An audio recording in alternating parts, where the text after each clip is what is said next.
बिस्मिल्लाहिर्रहमानिर्रहीम। अस्सलाम वालेकुम। आप देख रहे हैं ENN। मैं हूं सईद उर्मान बलोच। इस वक्त हम मौजूद हैं DPO ऑफ्स मंडी बहाउद्दीन में और हमारे साथ इस वक्त मौजूद हैं SP इन्वेस्टिगेशन मोहम्मद अशरफ आवान साहब। हम उनको सबसे पहले तो मंडी बहाउद्दीन में खुश आमदीद कहते हैं और उनसे ये पूछेंगे कि कोरोना वायरस की वजह से हमें क्या करना चाहिए, क्या अवेयरनेस है उनकी तरफ से और क्या वो पैगाम देना चाहते हैं अवाम उन्नास के नाम। जनाब, मेरी तरफ से यही रिक्वेस्ट है कि अननेसेसरी गैदरिंग नहीं करनी कहीं पे भी।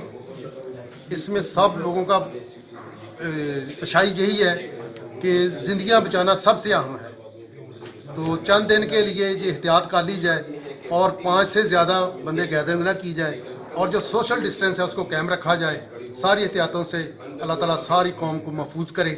तो इंशाअल्लाह हमारी दुआ है कि इस पे अमल करें। सर, एक सोशल मीडिया पे एक खबर चल रही है कि जो आम लोग हैं वो लोगों को जो है वो राशन पानी नहीं पहुंचा सकते। क्या कोई ऐसा ऑर्डर है?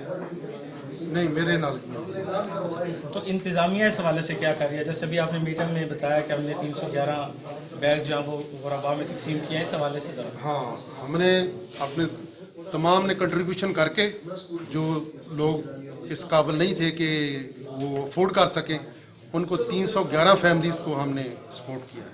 Thank you sir. और मेहरबानी, आपसे गुफ्तगू कर रहे थे SP इन्वेस्टिगेशन मोहम्मद अशरफ आवान साहब। हम उनके मशहूर हैं। सब अब मुश्किल किस घड़ी में एक कौम बने, सब आपस में इत्तेफाक व इत्तेहाद से रहें और जो हुकूमती अहकामात हैं उन पर अमल दरामद की कोशिश करें। इसी में हम सब की भलाई है और इसी में हमारे मुल्क की भलाई है, हमारे बच्चों की भलाई है। अल्लाह हम सब का हामी व नासर हो। अस्सलाम वालेकुम व रहमतुल्लाहि व बरकातहू।